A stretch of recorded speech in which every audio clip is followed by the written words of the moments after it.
Assalamualaikum warahmatullahi wabarakatuh, Bapak Asep Rudiana. Waalaikumsalam warahmatullahi wabarakatuh, Bu Anissa. Pak Asep, apa kabarnya hari ini?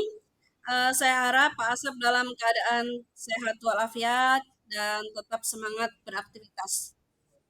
Alhamdulillah Bu, kabar baik Bu Anissa. Bu Anissa sama keluarga baik juga.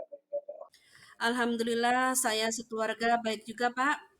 Pak Asep, kira-kira keberatan tidak jika siang ini kita ngobrol sebentar? Ada yang ingin saya obrolkan dengan Pak Asep?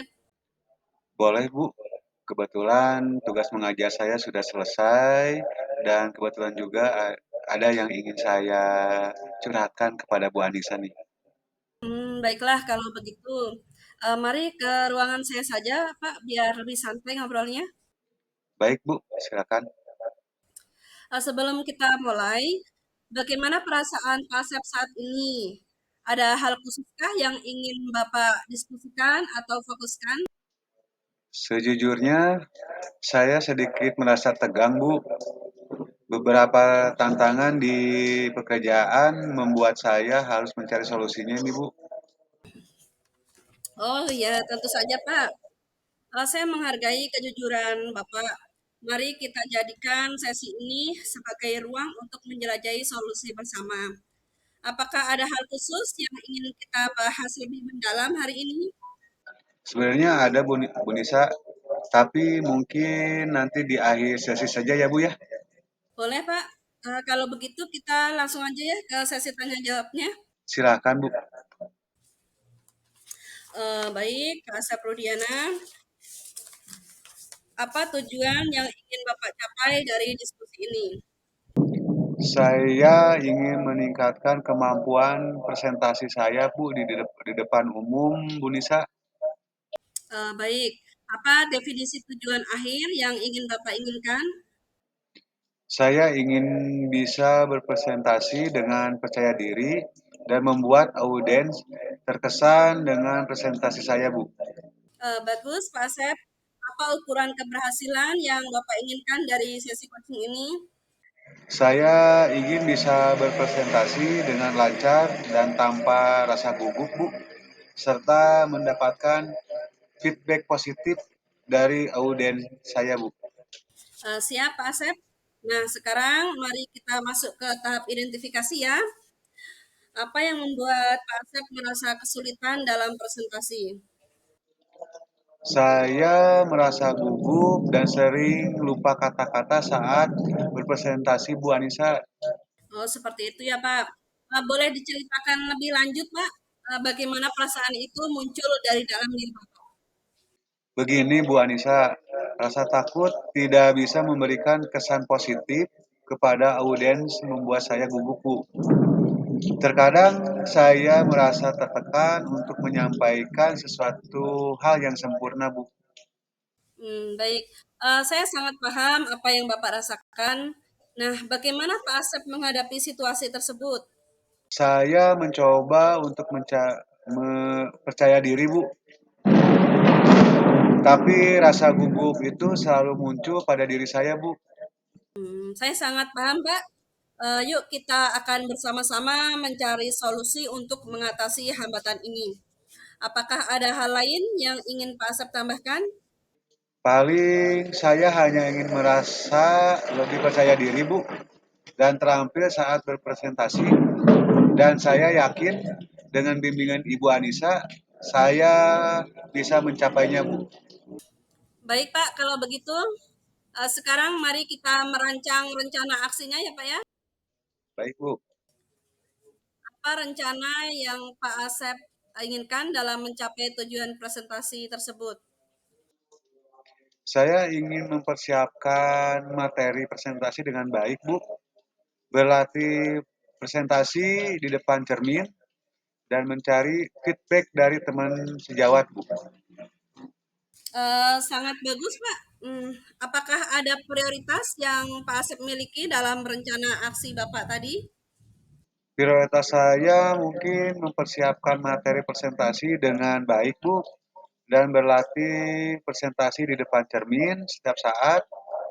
Saya percaya bahwa fondasi yang kuat dalam materi dan latihan akan membantu saya mengatasi rasa gugup saya, Bu. Ya, baik. Terus apa strategi yang Pak Asep gunakan untuk mencapai tujuan presentasi Bapak? Strategi saya akan mencari referensi materi presentasi yang baik, Bu. Mempersiapkan slide presentasi yang menarik, yang tidak monoton, banyak variasi mungkin kayak gitu ya, Bu ya.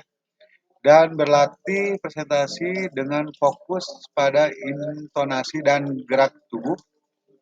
Saya juga berencana untuk meminta feedback konstruktif untuk terus memperbaiki diri saya, Bu. Ya, sangat bagus sekali, Pak. Itu adalah langkah-langkah yang sangat baik. Rencana aksi yang terstruktur dan fokus pada detail akan membantu Pak Asep mengatasi masalah tantangan presentasi tersebut dengan lebih efektif. Lalu bagaimana Pak Asep melihat tindak lanjut dari rencana ini? Kalau Ibu Anissa mendukung rencana saya ini, Bu, insya Allah, Bu, bisa berhasil, Bu. Karena Ibu Anissa sudah sangat berpengalaman untuk memotivasi teman-teman di sekolah kita nih, Bu. Baik, Pak Asep nih, ada aja. Bisa aja Pak Asep nih.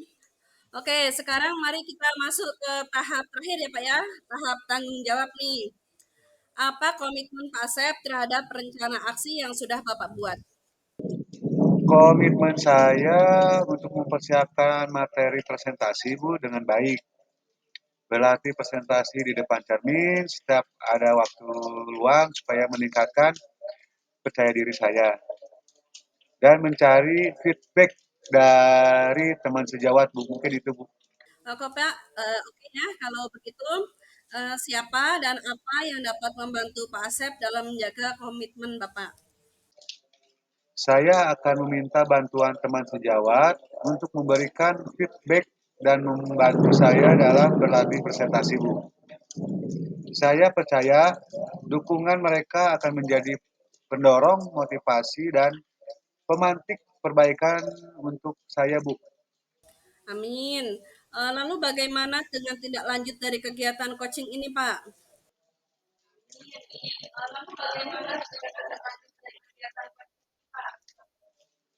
Mungkin saya akan terus berlatih presentasi dan mencari feedback dari teman sejawat untuk terus meningkatkan kemampuan presentasi saya, Bu. Kegiatan ini tidak hanya menjadi fokus sementara, Bu, harus berkelanjutan, tetapi juga sebuah perjalanan berkelanjutan menuju pengembangan diri saya dalam berkomunikasi efektif, Bu.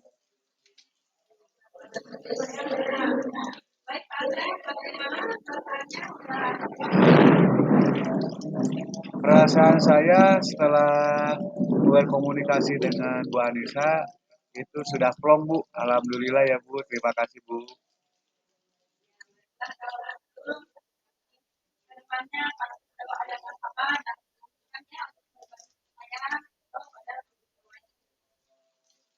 Siap, Bu Anissa. Terima kasih, Bu, sudah membantu saya untuk mengatasi masalah yang sedang saya hadapi ini, Bu.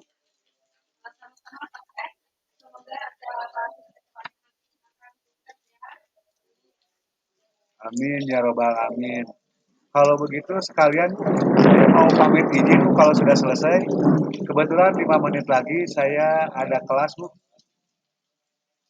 Saya ucapkan terima kasih buat Bu Anissa sudah membantu saya. Akhir kata, Assalamualaikum warahmatullahi wabarakatuh.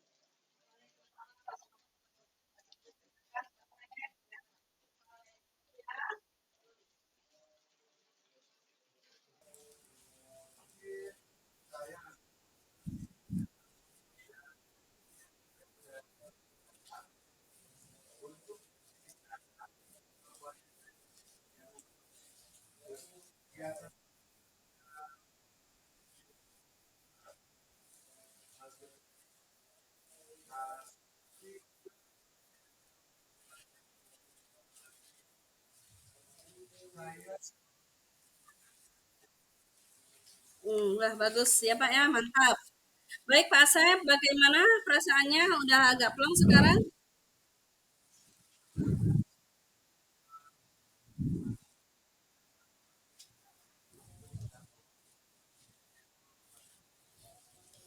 Ya, baiklah kalau begitu, sami-sami.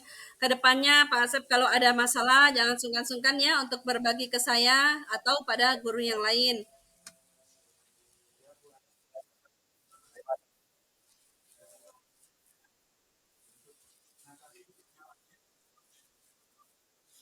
Sama-sama Pak Asep. Semoga acara Pak Asep kedepannya nanti akan sukses ya. Amin.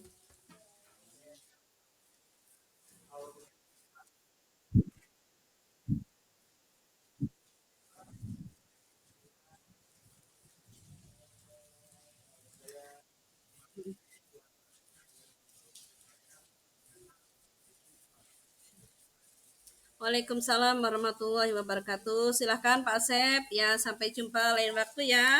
Nuhun. Gimana Pak? Oh, iya, iya. Ada pakai Hentikan. pembantu, pakai pihak ketiga, Pak.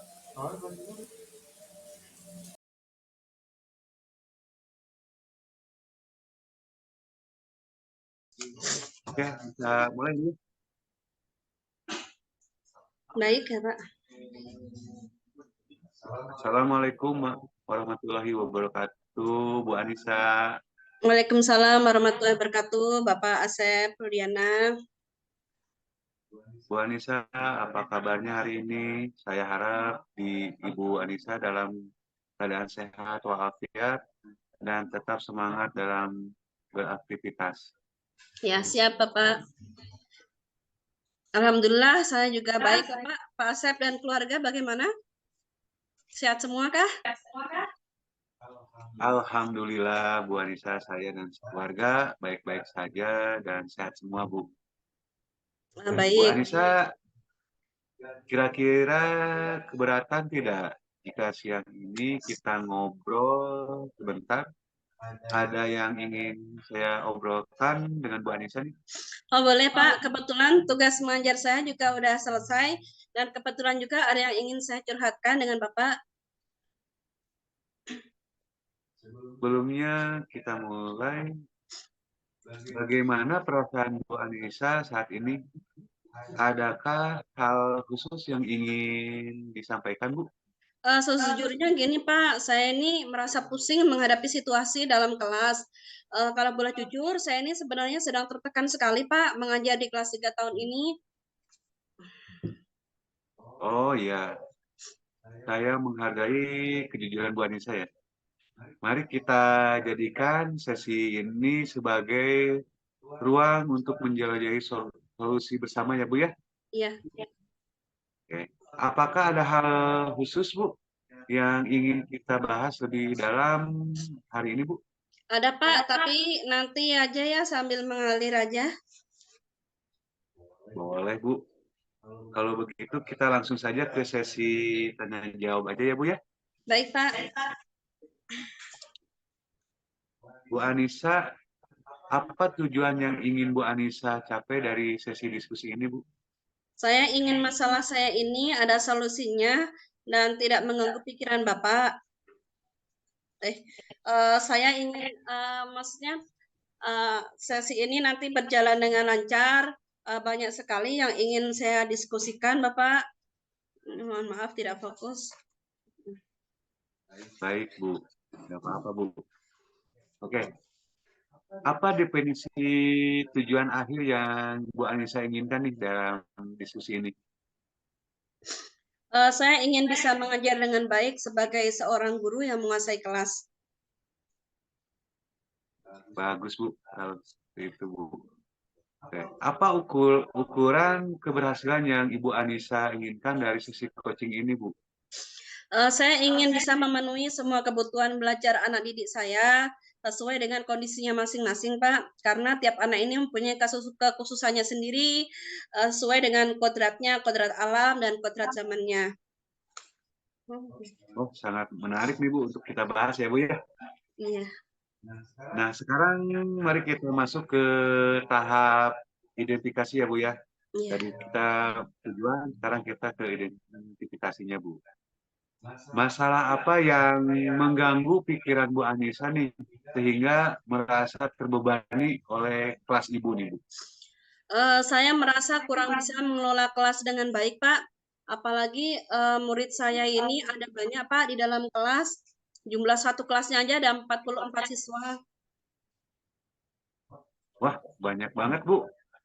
Itu dalam satu kelas sampai 44. Oke. Tapi Ibu bisa menguasai ya Bu ya dari 44 ini. Oke. Begini Pak, dari 44 ini tidak semuanya pandai dan penurut. Ketika sudah selesai mengerjakan tugas, itu siswa gaduh, ramai, membuat pikiran saya ini kacau dan ingin marah gini Pak. Apalagi ada 2 anak ini yang sangat usil, suka mengerjai temannya. Parahnya lagi, siswa tersebut itu belum bisa membaca, padahal sudah kelas 3 mau ke kelas 4. Saya sangat paham Bu yang Ibu rasakan saat ini ya.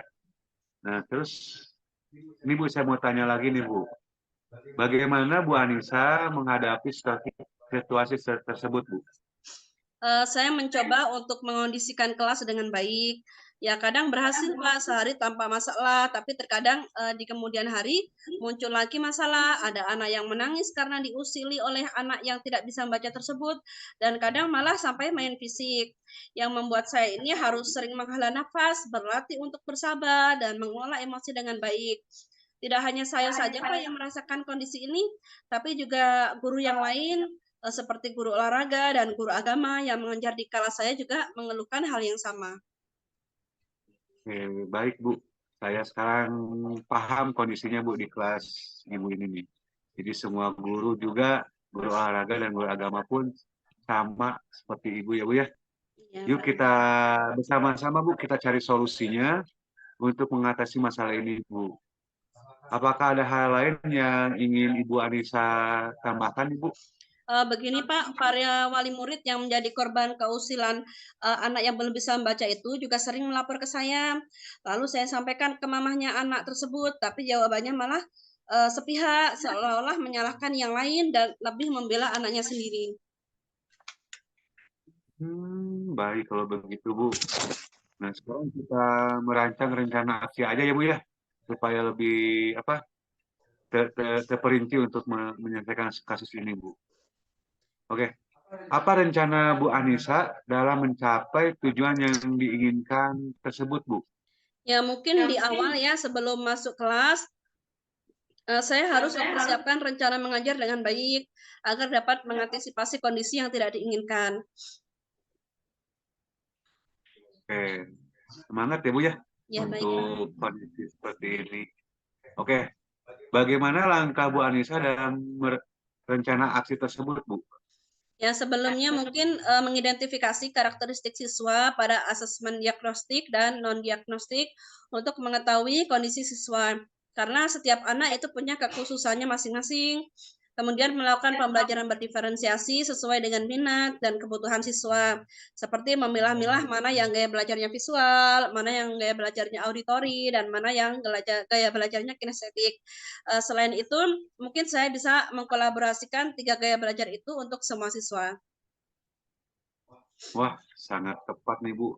Berarti itu termasuk kepada pembelajaran diferensiasi ya Bu ya? Iya, betul. Lalu gini Bu, lalu untuk siswa yang usil nih, suka mengganggu temannya, itu bagaimana Bu menanganinya Bu? Ya, saya mencoba, Pak, untuk berdamai dengan keadaan siswa. Saya tidak menganggapnya sebagai siswa yang bermasalah, tapi siswa yang spesial yang perlu saya perlakukan dengan khusus. Lakukan dengan khusus ya Bu ya. Iya. Perilaku khusus seperti apa Bu? Kalau boleh saya tahu nih. Ya, saya menyediakan waktu khusus, Pak, untuk anak tersebut, mengajarinya membaca sedikit demi sedikit. Bila mana ada soal, saya coba jelaskan dan bagaimana cara menuliskannya dengan benar. Nah, dan perlakuannya juga beda, Pak. Misalnya, siswa umumnya kan mengerjakan 10 soal, itu sudah sangat baik, tapi untuk siswa tersebut cukup 3 sampai 5 soal aja udah sangat baik apabila ditulis dan dikerjakan sendiri.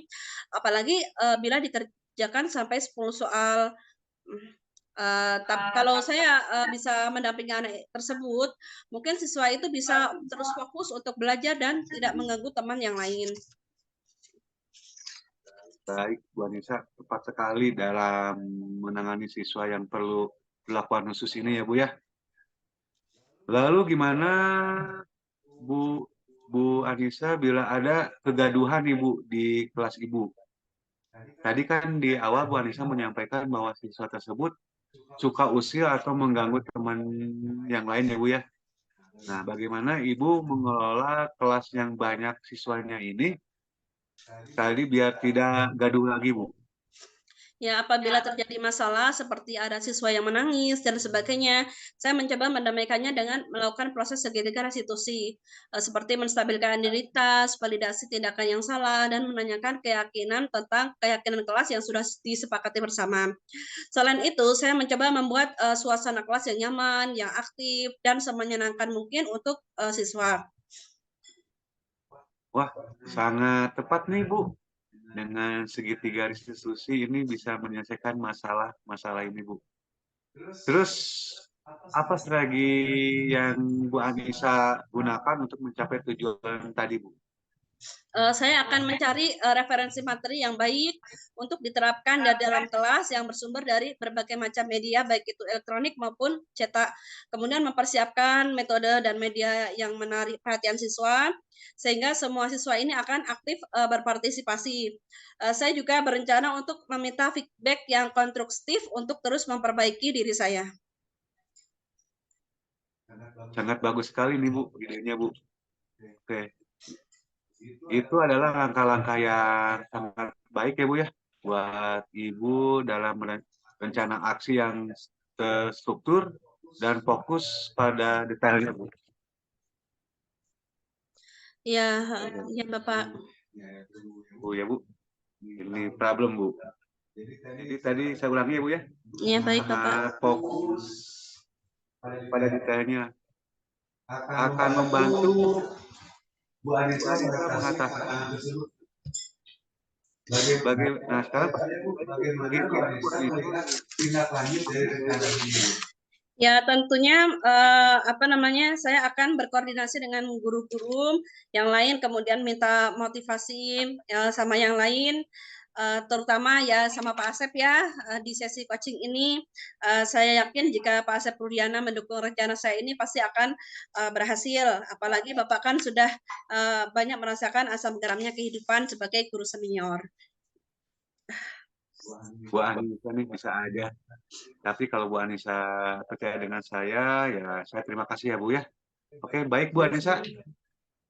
Sekarang kita masuk ke tahap terakhir nih, tahap tentang tanggung jawab nih Bu. Apa komitmen Ibu terhadap rencana aksi yang sudah dipaparkan tadi Bu? Saya berkomitmen untuk terus belajar memperbaiki kualitas mengajar saya dalam pengelolaan kelas dengan baik, kemudian memahami kondisi anak yang membutuhkan perhatian kita secara penuh sebagai seorang guru tanpa membeda-bedakan latar belakangnya. Baik Bu kalau begitu ya. Nah, sekarang siapa dan apa yang dapat membantu Bu Anissa dalam menjaga komitmen itu Bu? Hmm, mungkin semua stakeholder yang ada di sekolah ya, mulai dari kepala sekolah, sesama guru, semua siswa yang ada di kelas tentunya, saya mencoba menjalin komunikasi yang baik dengan wali murid, dengan mama-mamanya siswa kelas 3, karena anak ini yang mengatur di rumah itu mamahnya ya, saling koordinasi, kemudian sama anak yang tadi bermasalah itu saya juga berkoordinasi dengan mamahnya ini, bahwa guru ini tidak bisa memegang anak sepenuhnya di dalam kelas, tetapi di rumah juga perlu perhatian khusus dari orang tuanya. Mungkin saya minta kepada mamanya untuk bisa memberikan tambahan les privat kepada anak tersebut di rumah dengan tutor yang sudah berpengalaman. Siapa tahu akan lebih mempercepat proses kelancaran membacanya. Oke. Jadi Ibu memakai ini ya Bu ya, tambahan ya Bu ya dari Ya. ada pihak ketiga untuk mensukseskan rencana Ibu itu ya. Oke, mudah-mudahan rencana Ibu ini saya doakan bisa sukses ya Bu ya. Amin ya Amin. rabbal alamin. Nah, sekarang bagaimana dengan tindak lanjut dari kegiatan coaching ini Bu? Saya akan terus berbenah dan introspeksi diri, Bapak. Kemudian kegiatan coaching ini saya rasa ini bukan hanya fokus sementara, tapi perjalanan menuju pengembangan diri untuk lebih baik lagi. Oke, baik Bu Anissa. Nah, sekarang udah mulai penutup Bu. Iya, Bapak. Gimana perasaan Ibu setelah mengungkapkan semua curhatan Ibu? Udah plong belum Bu? Ya Pak, Alhamdulillah sudah agak plong setelah berbincang-bincang dengan Pak Sep. Baik Bu, kalau begitu kedepannya kalau ada masalah jangan sungkan, jangan ragu kepada saya. Kalau misalnya tidak ada saya, Bu, Ibu boleh dengan teman-teman yang lain ya Bu ya, curhat lagi ya Bu. Ya, siap Pak Asep. Terima kasih ya sudah membantu saya untuk mengatasi masalah saya, sehingga saya sekarang menjadi lebih tercerahkan. Oke, sama-sama Bu Anissa. Semoga Bu Anissa lebih bersemangat dan lebih baik lagi dalam mengajar ya Bu ya. Amin, amin ya rabbal alamin. Hatur nuhun Pak Sep. Baiklah Bu Anissa, mari kita tutup sesi coaching ini dengan membaca Alhamdulillah bersama. Alhamdulillahirabbil alamin. Sampai jumpa Bu Anissa di lain waktu. Saya tutup. Kalau tidak ada pertanyaan, saya mau tutup nih Bu Anissa. Ya. Waalaikumsalam warahmatullahi wabarakatuh. Hatur nuhun. Sampai jumpa kembali Pak Asep Rudiana. Waalaikumsalam warahmatullahi wabarakatuh. Terima kasih Bu Anissa. Sami-sami Bapak. Hatur nuhun.